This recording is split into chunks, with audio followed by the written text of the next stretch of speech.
we just want 2 or 3 more minutes because we want to আমরা একটা 2-3 minute একটু চায়া নিলাম। তো জনাব পাটোয়ারি, আমরা একদম শেষ পর্যায়ে, বছরও শেষ হতে যাচ্ছে, আমরা একটা সবচেয়ে মনে হয় যে আমরা 2024 এরকম একটা বছর আমরা একটা দেখলাম। আপনি আমরা কাজল ভাইকে 20 সেকেন্ড শুনবো আর আপনাকে শুনবো 2 মিনিট।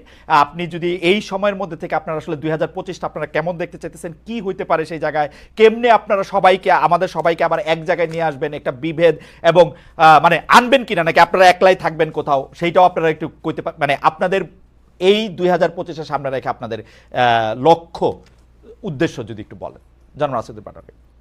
জি, প্রথমত ধন্যবাদ। প্রথমত আমরা পুরাতন রাজনৈতিক যে ওল্ড সিস্টেম গুলো সেগুলো আমরা চাই না। এটার বিরুদ্ধে যদি বিএনপি দাঁড়াক অথবা যে কোনো বাংলাদেশের পলিটিক্যাল পার্টি দাঁড়াক, এটা অলরেডি আওয়ামী লীগ দাঁড়িয়েছিল, সেখানে আওয়ামী লীগ বাংলাদেশ থেকে পালিয়ে গিয়েছিল। সো তরুণ প্রজন্ম এটাতে খুবই মানে একটা জায়গায় আছে যে বাংলাদেশে ওল্ড সিস্টেম বা পুরাতন যে ব্যবস্থাগুলো আছে সেগুলো ফিরতে দিবে না বাংলাদেশে। তো চাঁদাবাজি, চাঁদাবাজি এগুলো আমরা তীব্র বিরোধিতা করি এবং বিএনপি এগুলোতে কিছু কাজ করছে, আমরা আমাদের জায়গা থেকে আমরা তাদেরকে ধন্যবাদ জানাই। ভবিষ্যতে করবে, কারণ আমাদের দায়িত্ববোধ এটা, যে কোনো পার্টি হোক তাদেরও সংস্কারের মধ্যে দিয়ে যেতে হবে, যাতে নতুন বাংলাদেশে 25 সালে যাতে আমরা নতুন একটি বাংলাদেশ দেখতে চাই। এবং আমরা সেখানে বলতেছি যে আমরা হলো বিভাজনের আর রাজনীতি চাই না, আমরা বৈষম্যের কোনো রাজনীতি চাই না। আমরা আমাদের হিউম্যান ডেভেলপমেন্টের জায়গা থেকে একটি ডিগনিটির সমাজ চাই, যেখানে তরুণ প্রজন্মকে, যারা সিনিয়র নেতৃবৃন্দ রয়েছেন এবং সিনিয়র সিটিজেন রয়েছেন বিভিন্ন জায়গা থেকে, যারা অলরেডি কম্প্রোমাইজড হয়ে গেছেন বিভিন্ন জায়গায়, সম্মানের জায়গাটা রাখবেন, কারণ আমরা কোথাও কম্প্রোমাইজড হইনি। সো কম্প্রোমাইজ সোসাইটিতে আমরা বাস করি না। আপনাদের কম্প্রোমাইজ সোসাইটি নিয়ে আপনারা থাকেন, কিন্তু আমাদেরকে আপনারা কম্প্রোমাইজড হতে বাধ্য করবেন না। সো আমরা সেই জায়গাতে কখনো বাধ্য হব না। এবং আমরা শেষ করে যেটা, যে আমরা আগামীর বাংলাদেশে যেটা চাই, যেহেতু পুরাতন রাজনীতি জনগণকে আকৃষ্ট করতে পারছে না, মানুষের মধ্যে একটা আপিল রয়েছে জনগণকে। আপনি যদি জিজ্ঞেস করেন, আমি এক রিক্সাওয়ালাকে জিজ্ঞেস করেছিলাম যে কি চলছে চাচা দেশে, তো উনি বললো এক চোর বিদায় হয়েছে, আরেকজন চুরি করার জন্য হলো ভোট চাচ্ছে, আরেকজন চুরি করবে নাকি করবে এখনো ডিসাইডিং ফ্যাক্টর না। তো আমরা কোনো চোরকে আর বাংলাদেশকে দেখতে চাই না, কোনো টেন্ডার বা চাঁদাবাজকে বাংলাদেশকে দেখতে চাই না। আমরা এমন একটি বাংলাদেশ দেখতে চাই যেখানে মানুষের শিক্ষা, বাসস্থান, বিনোদন এবং এই বিষয়গুলা ম্যাসিভ আকারে জনগণ উপভোগ করবে এবং শান্তি সুন্দর একটা বাংলাদেশ প্রতিষ্ঠিত হবে। আমাদের শুভেচ্ছা থাকলো জনাব নাসিরউদ্দিন পাটোয়ারির এই চাওয়া যদি হয়, তাহলে নিশ্চয়ই বাংলাদেশ আমরা একটা অন্যরকম বাংলাদেশ দেখতে পাবো। জনাব খালেদ ভাই, আপনাকেও পাবো ইনশাআল্লাহ।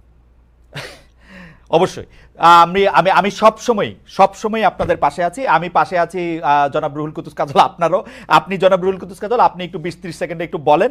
এবং আপনারা, আমি আসলে এই অনুষ্ঠানে একটু বলে দিতে চাই যে ছাত্র দলের বর্তমান সভাপতি এসে কিন্তু আমাদের সামনে, সবার সামনে এটা বলেছিলেন যে তিনি কোনো ধরনের চাঁদাবাজি এবং অন্য কোনো কিছুর সাথে থাকবেন না। আমরা স্বাগত জানিয়েছিলাম কাজল ভাইকে।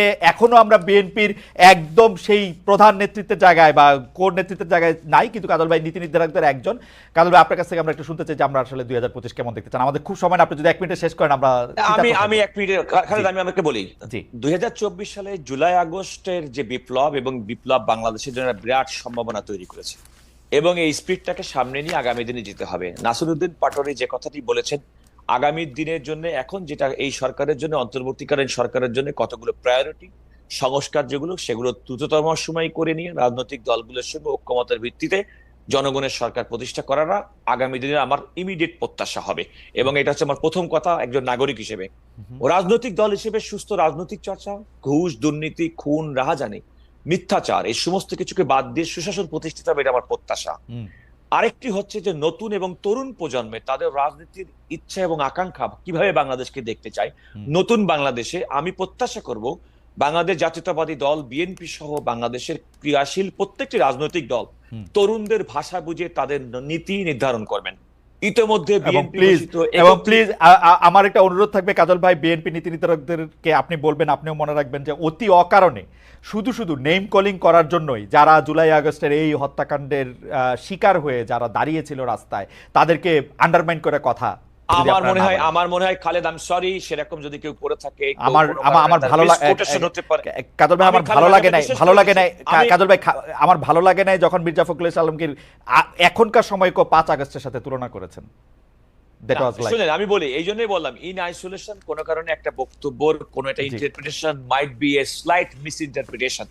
It may not be the true interpretation of the words আমাদের আগামী বছরকে সামনে রেখে নিশ্চয়ই এই আশাই থাকবে। আমি আপনাকে শেষ করছি এই কথা বলে, দেখুন নতুন সম্ভাবনার দ্বার উঠেছে উন্মোচিত হয়েছে, আমার মনে হয় সেটাকে কাজে লাগাতে হবে, তরুণদের ভাষা বুঝতে হবে।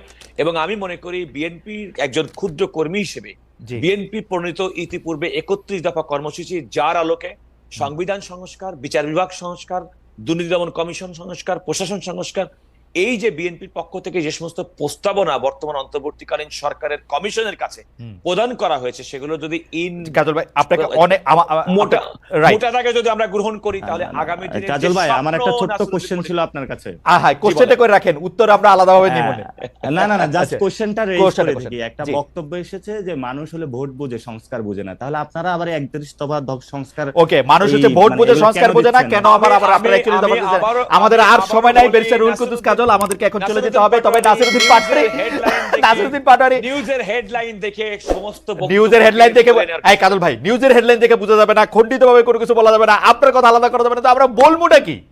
আমাকে বলতে হবে যে পুরা আমরা কথার, মাঠে গিয়ে বলবো। পুরা কথার, আমরা পুরা কথার মাঠে কেমনে গিয়ে কি বলবো। বলবেন?